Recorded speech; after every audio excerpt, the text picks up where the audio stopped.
What's happening, everybody? Cody Blue here, and I just got back from an awesome trip to San Francisco, and I figured while I still have all of my gear in my bag, I'll take it out one by one and show you guys the exact gear that I bring on every single one of my trips. Now, I'm hoping this video will go to show that you don't have to have a bunch of fancy, expensive gear to make awesome travel videos, and hopefully it'll motivate you guys to get out there with the camera that you already have and start shooting. Alright, so taking a look at my bag, I use a basic 18-liter day bag that I purchased from Amazon. It's made by Mountainsmith, and it holds pretty much all of the gear that I'll bring with me on every single one of my smaller trips. Now, I know my bag isn't a traditional camera bag, but it does hold all of my gear. It's extremely comfortable, and I really like that it's small and lightweight, and I don't have to carry around too much heavy equipment. Traditional camera bags can be super bulky and super heavy, and while they might hold a lot of gear, I don't have a lot of gear anyways, so this bag works perfect for me. So let's take a look inside my bag, and you'll notice the first thing right on the top is my stabilizer. Now, the stabilizer that I use is the Zhiyun Crane, and it's a super great stabilizer. It's really robust, it works really well, and I really have no complaints about it. The only downside that it has over the stabilizer that I used to use, which is the Glidecam HD 2000, is that it doesn't move quite as quickly. So sometimes I will miss a shot if something happens really fast and I can't get the gimbal started up, or I can't get it to pan over there quick enough. But otherwise, this is my go-to stabilizer, and I really don't have any complaints about it whatsoever. So if you're looking for a stabilizer, I would definitely recommend the Zhiyun Crane. Next up, we have my second favorite stabilizer, and that is my camera strap. So whenever my camera is not on the Zhiyun Crane, it is 100% on the camera strap, and I use these little tiny quick clips here. They're made by Peak Designs. They are the anchor links, and I use these to transfer from my strap to my gimbal super quick. I can just unscrew it from the gimbal, clip it in. It has these little dangly things on my camera, and then I'm ready to go with this. And same thing, I can clip it off super fast and put it back on my gimbal when I'm ready to use that. Now, in case you're wondering, the way I use my strap to get super stable footage is I'll put it around my neck, I'll clip it onto my camera, and I'll film just like this. So I'm pulling tight here, and I'm panning and filming just like this, whether I'm walking close or coming far away.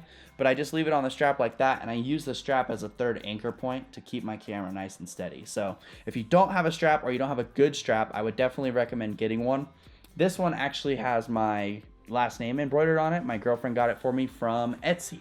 So if you're looking for a nice, creative, and comfortable camera strap, you can definitely check out Etsy.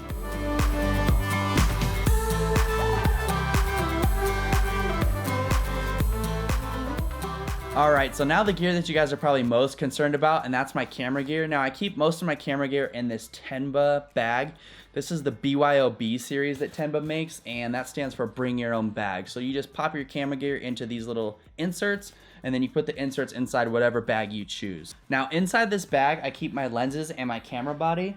So the main camera body that I use is a Sony a6300. Now, this is actually my girlfriend's a6000 that I'm using just for this demo because I'm shooting this video on my a6300. But the a6300 is an amazing camera. I usually shoot most of my footage in 1080 120 frames per second, but every once in a while, if I have some really good details that I want to capture, I'll switch over to 4K at 24 frames per second. Now, I know some of you might be wondering if I ever get overheating on my a6300, and the answer is yes.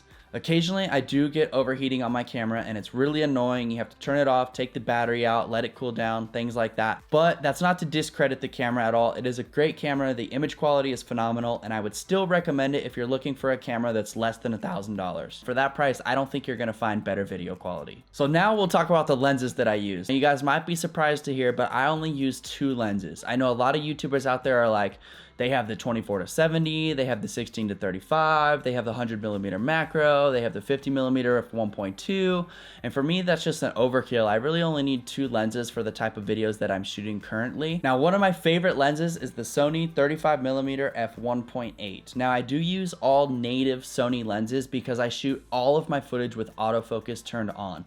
I almost never shoot manual focus unless I'm trying to get a rack focus shot or something specific like that. But this 35mm f1.8 is my go-to lens for all of my details, all of my close-ups, or anything where I know I'm gonna need a blurry background. So if you want my recommendation, if you could only get one Sony lens, I would say get the Sony 35mm f1.8. This is the only lens I used on my first Tahoe video, and now that video has over 100,000 views.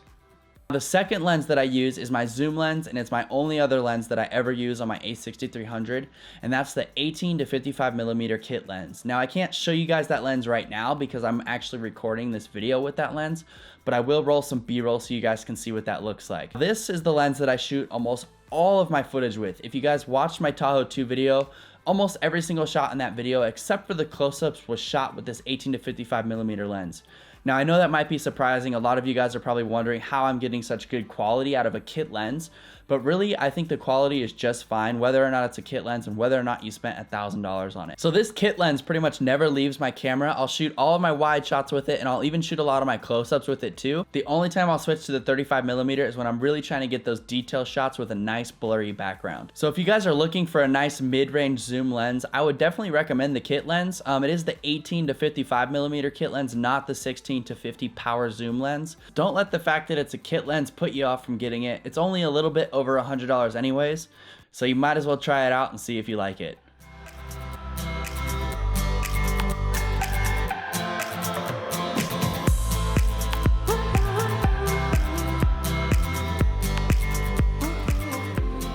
The last thing I keep in my bag is my drone. So I have these little cases that I keep my drone and my remote controller in, and the drone that I use is the Dji Maverick Pro. Now I know you guys have probably seen a lot about this, but this is 100% the drone that I would recommend because it's so portable, it's so convenient, and you can take it with you everywhere. So when I go travel, I never have to decide, am I gonna bring my drone? Am I not gonna bring my drone? Can I afford to carry it? I just always carry it, even if I don't think I'm gonna use it, because it's super light and I know it's not gonna get in the way anyways. Now, the image quality on the Maverick Pro isn't as good as something on like the Phantom 4 Pro. So if your main concern is image quality, then by all means go with the Phantom 4 Pro. But if you want to make travel films and you want to be able to take your drone with you everywhere, I would definitely say you need to get the Mavic. It's the only drone that's super portable, and it's going to make your travel films that much better. Alright guys, well that's all the gear that I bring on every single one of my trips. I hope this video goes to show that you don't have to have a ton of fancy gear to make awesome travel videos. Before we take off, I just want to give a special thanks to Maddie from Travel Feels for putting my video in his TF feedback video. It really means a lot that he took the time to check it out, and I really appreciate all the traffic that he brought to my channel. Well, that's all for me. I hope you guys enjoyed this video. Like it if you like it, and subscribe if you want to see more. I've got more videos in the works, including how to get sharp 1080p 120 frames per second footage out of your Sony camera. So stay tuned, and until then, we'll see you guys in the next one.